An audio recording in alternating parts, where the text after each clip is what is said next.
Hello and welcome, dear students. In today's program, we shall discuss about realistic school of thought and its contribution towards education. The main behavioral objectives which we are going to accomplish after the completion of this topic are to know the origin of realism, and we will be able to understand the concept of realism in the light of various definitions. We will also be able to know the various characteristics of realism, and we will be able to analyze educational philosophy of realism. Dear students, first of all, let us introduce realism as a school of thought. Realism emerged as a movement in philosophy against the extreme idealist view of the world around. To do away with the world of imagination, dream, or intuition is the general meaning of realism. A realist is one who believes in what he is at present with all his strengths and weaknesses and does not dwell in the world of utopia. Technically, realism believed in that knowledge only which is acquired by our senses. If anything found to be true on the basis of observation or experimentation, only then it is taken to be true. Mind has actually no role to play in determining the realities of an object. That is, objects are real, independent of mental phenomena. If we are able to perceive a thing by our senses, it is real. Realism, as a general temper of mind, is a disposition to keep ourselves and our preferences out of our judgment of things, letting the objects speak for themselves. Realism is a word frequently applied to tendencies in literature and art, and to certain disillusioned and unillusioned policies in politics.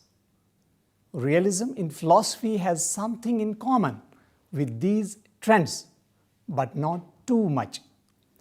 All forms of realism agree in their interest in objects as they are, in their confidence that we can see them as they are, and in their hostility in every impulse to substitute our wishes or ideals for the facts, or otherwise to make our conscious selves the center of importance in the universe. Dear students, let me tell you who are the chief contributors of realistic school of thought.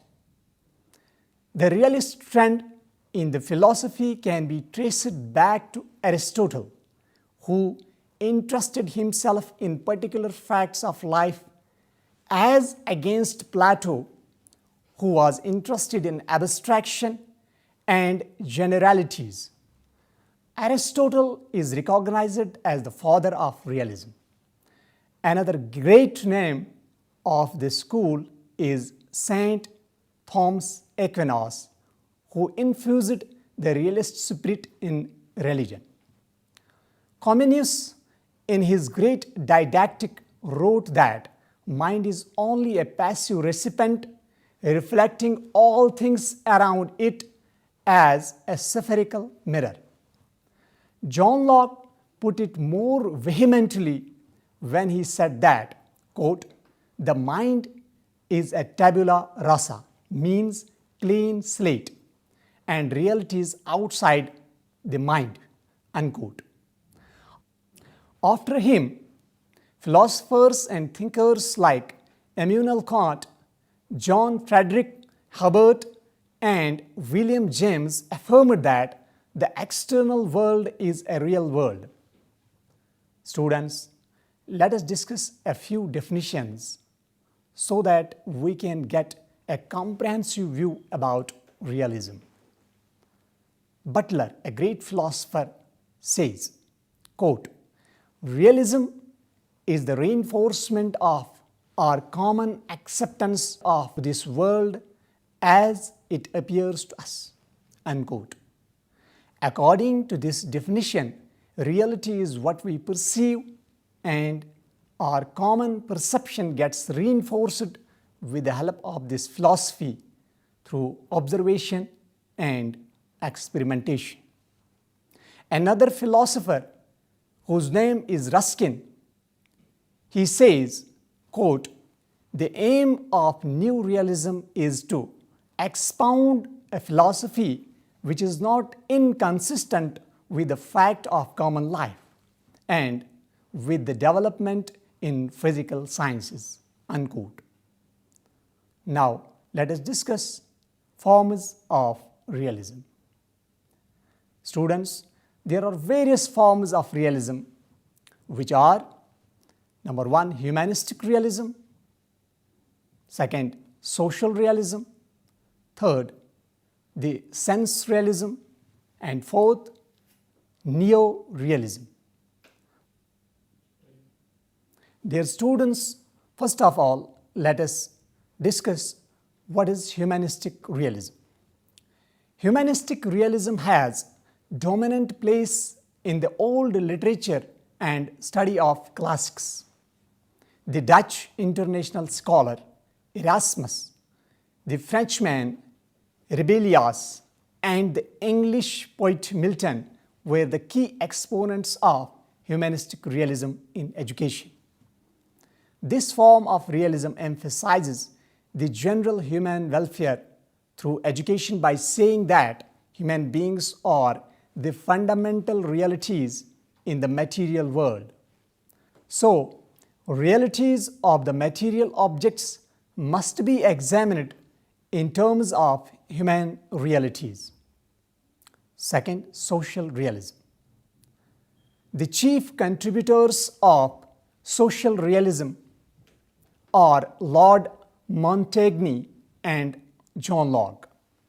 Social realism is one in which education comes through the contact of man with things. The thing which is socially useful to us is only real. The aim of this philosophy is to make human life happy and successful by fulfilling the social needs. Then, third, the sense realism. The chief contributors of this philosophy are Mulcaster, Francis Bacon, and Comenius. According to this philosophy, knowledge primarily comes from senses, not from words. So, senses of the child should be used to the maximum in the process of education.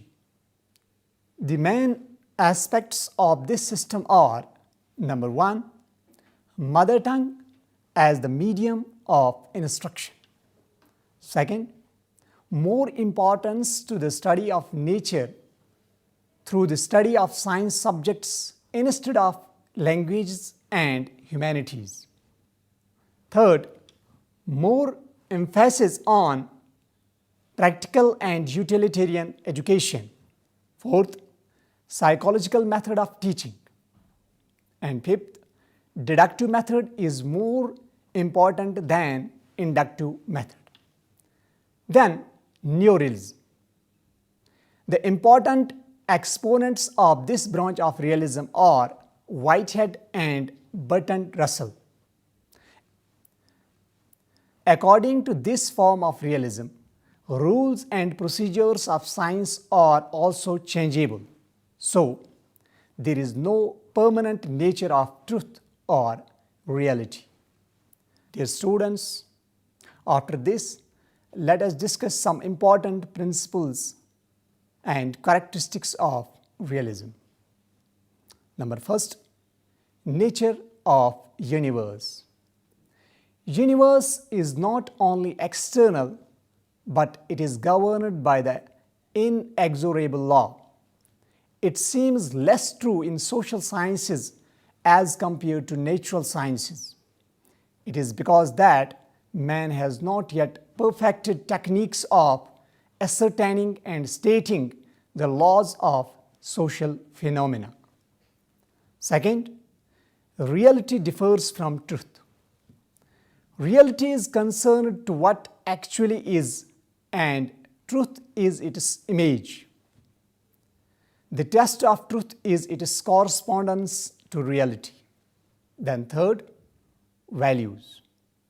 Morals are either enforced by social processes or are self-enforcing through their natural consequences, means close to naturalism. Meaning thereby, values are derived from the laws of nature. Fourth, nature of truth. According to this philosophy, the phenomena world, that is material world, is real. There is no world beyond this material world. Thus, realism is the antithesis of subjective idealism. Fifth, belief about knowledge. Senses are the gateways of knowledge. The impression and sensation, which are results of contact between external objects and the senses, is nothing but knowledge. Thus, knowledge based on observation or experience is always real. Bertrand Russell, in his book Analysis of Mind, writes that the ultimate constituents of matter are not atoms but sensations. Then sixth, opposite to idealism. Here, there is no scope of imagination without experimentation at all. There is no existence of God, soul, or heaven according to this philosophy. They are merely the product of human imagination. Then seventh, nature of man and mind. Man is a part of material world, so he is also real. Now, dear students, let us analyze the contribution of realism towards education. In education, for the realist, the world is as it is, and the job of schools would be to teach students about the world. Goodness for the realist would be found in the laws of nature and the order of the physical world. Furthermore, ethics is the law of nature, or natural law, and aesthetics is the reflection of nature. Students, let us discuss aims of education as suggested by realistic school of thought. Realists do not believe in general and common aims of education. According to them, aims are specific to each individual and his perspectives, and each one has different perspectives. The aim of education should be to teach truth rather than beauty, to understand the present practical life. The sense realists expressed that the education should be conducted on universal basis. Greater stress should be laid upon the observation of nature and the education of senses. Neorealists aim at developing all-round development of the learners with the development of their organs. The realists' primary educational aim is to teach those things and values which will lead to the good life. But for the realists, the good life is equated with one which is in tune with the overarching order of natural law. Thus, the primary aim of education becomes to teach the child the natural and moral law, or at least as much of it as we know, so that his generation may lead the right kind of life, one in tune with the laws of universe. Realists, just as other philosophers, have expressed the aims of education in various forms. According to John Wilde, the aim of education is fourfold: to discern the truth about things as they really are and to extend and integrate such truth as is known to gain such practical knowledge of life in general and of professional functions in particular as can be theoretically grounded and justified, and finally to transmit this in a coherent and convincing way both to young and to old throughout the human community. Russell, another philosopher, follows the same line of reasoning in his discussion of educational objectives. He too would not object to the schools assisting the child to become a healthy, happy and well-adjusted individual, but he insists that the prime goal of all school activities should be the development of intelligence.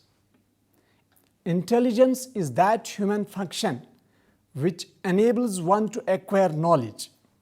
The school should do all in its power to develop intelligence. Now students, let us discuss the role of teacher as suggested by realism. The teacher for the realist is simply a guide. The real world exists and the teacher is responsible for introducing the student to it. To do this, he uses lectures, demonstrations, and sensory experiences. The teacher does not do this in a random or haphazard way. He must not only introduce the student to nature, but show him the regularities, the rhythm of nature so that he may come to understand natural law. Now, dear students, let us discuss curriculum as suggested by realistic school of thought. According to humanistic realism, classical literature should be studied but not for studying its form and style, but for its content and ideas it contained. Sense realism attached more importance to the study of natural sciences and contemporary social life. Neorealism gives stress on physics and on humanistic feelings. Physics and psychology, sociology, economics, ethics, politics, history, geography, agriculture, varied arts, languages, and so on are the main subjects to be studied according to the neo-realists. Dear students, after curriculum, let us discuss its methods of teaching. The realists prefer to use inductive logic, going from the particular facts of sensory experience to the more general laws deducible from these data. These general laws are seen as universal natural law. Herbert has developed the 5-step method of teaching. These steps include: number first is preparation.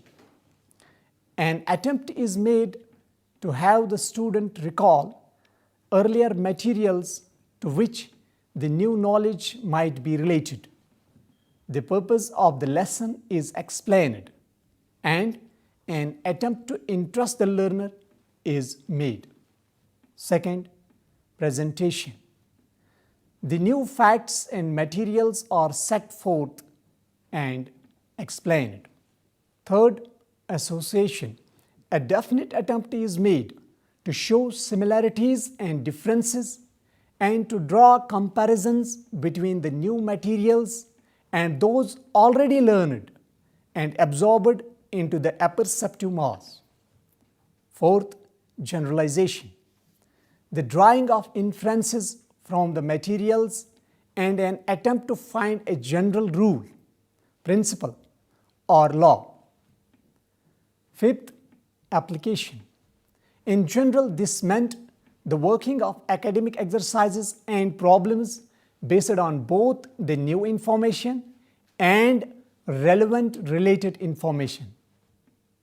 Then, dear students, discipline as suggested by realists. Discipline in realism is adjustment to objectivity. It is necessary in order to enable the child to adjust himself to his environment and concentrate on his work. Bringing out change in the real world is impossible. The student himself is a part of this world.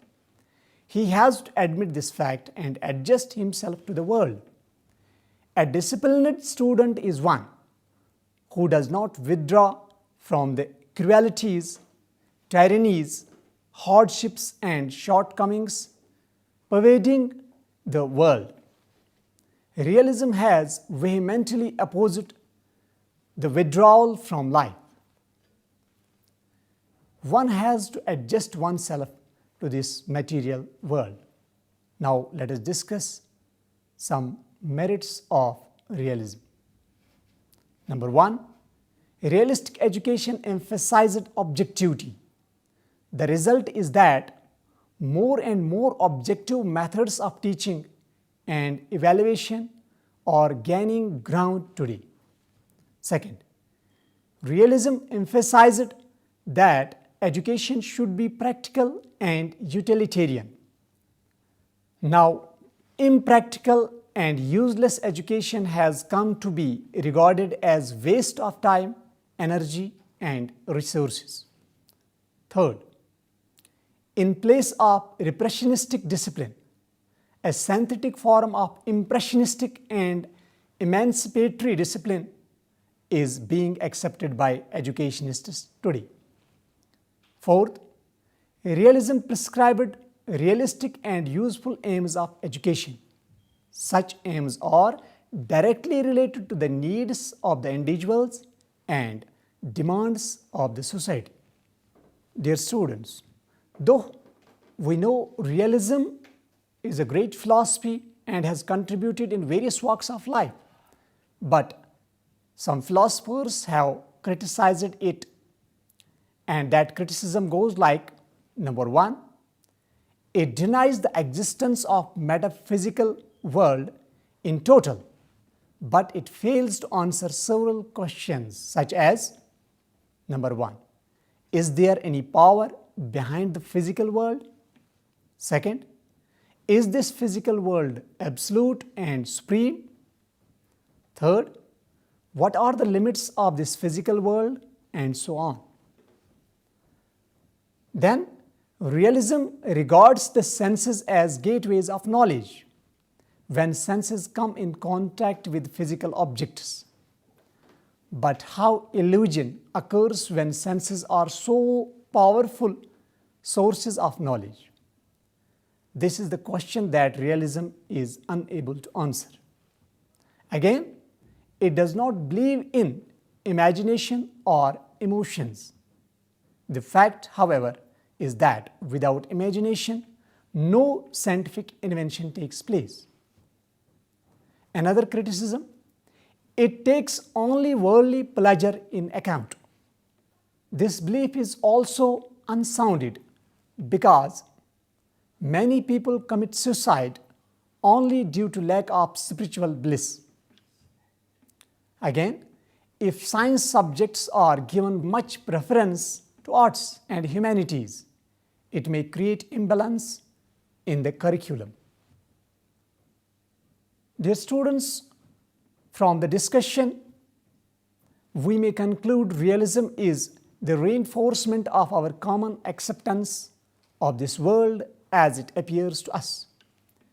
Reality is what we perceive, and our common perception gets reinforced with the help of this philosophy through observation and experimentation. The doctrine of realism asserts that there is a real world of things behind and corresponding to the objects of our perceptions, a bit deeper than the phenomena world. The aim of realism is to expound a philosophy which is not inconsistent with the fact of common life and with the development in physical science. According to this philosophy, knowledge primarily comes from senses, not from words. So, senses of a child should be used to the maximum in the process of education. It otherwise means that truth can only be gained by observation and experience, that is, by the contact between external object and the senses. With this, dear students, we conclude our today's lecture. Hope you enjoyed and understood it well. Thank you. Goodbye.